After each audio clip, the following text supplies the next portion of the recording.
sakit rahang, sakit gusi dan sakit gigi. Rupanya anxiety. Saya ada patient seorang berumur 38 tahun, seorang wanita, datang berjumpa dengan saya dengan masalahnya perut yang angin, perut yang kembung, perut yang pedih, perut yang panas, dada yang sakit, tekak yang tercekik, kepala yang pening dan melayang, dan dagunya ataupun jawnya, rahangnya sangal, dan gigi yang sakit, mulut yang kering. Lama. Sakitnya banyak tahun, dekat 6-7 tahun sakitnya. Masa dia datang jumpa dengan saya tak perasan dia pakai gigi palsu. Jadi, saya fokus dengan rawatannya yang masalah perut, tekak dan masalah kepala yang pening. Saya cek dia, saya kata dia, ni simptom anxiety puan. Okay. So, saya pun bagi kat dia ubat anxiety. Saya bagi kat dia Xanax 0.5 mg. Dia makan. Saya tak cakap kat dia ubat Xanax. Saya kata kat dia ubat angin dengan gastrik dengan GERD. Dia kata, doktor, saya tak nak ubat anxiety, doktor. Sakit saya sakit perut. Doktor rawat saya perut saya. Okey, tak apa. Saya bagi ubat angin dengan gastrik dengan GERD. Sebenarnya saya bagi Xanax 0.5. Dia pun makan. Dia makan-makan, sembang-sembang ceritanya lama gini semua.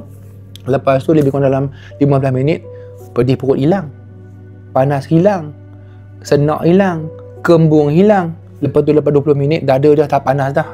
Lepas tu tekak pun tak tercekik. Lepas setengah jam, kepala melayang tu hilang. Termasuk dengan gusi dia, rahang dia tu, semua dah tak sakit. Dia kata, doktor, dah setengah jam dah hilang, doktor. So, doktor bagi ubat gastrik, ubat angin dekat saya. Doktor, saya nak beritahu satu lagi, doktor. Ni dia buang gigi palsu, dia tunjuk kat saya. Ha? Gigi palsu? Doktor, gigi saya dah tak ada dah, doktor. Gigi saya semua dah kena buang.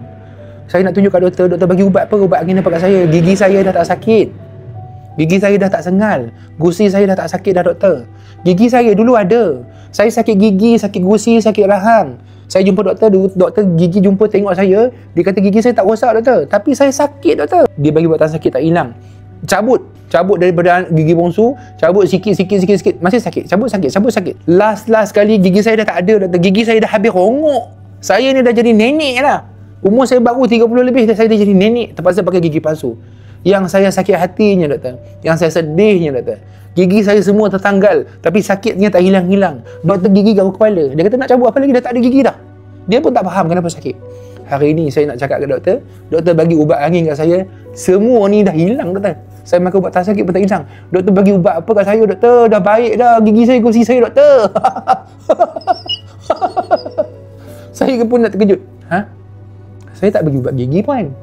Saya bagi ubat anxiety. Doktor bagi ubat anxiety kat saya. Saya bukan mengidap anxiety, doktor. Saya ada masalah perut, probiotik, angin, gastrik, GERD, nak ke kepala pening. Saya kata kat dia, puan, saya bukan bagi ubat gastrik tadi. Hilang tak hilang? Oh lah, doktor, hilang semua. Maka ubat gastrik selama ni hilang.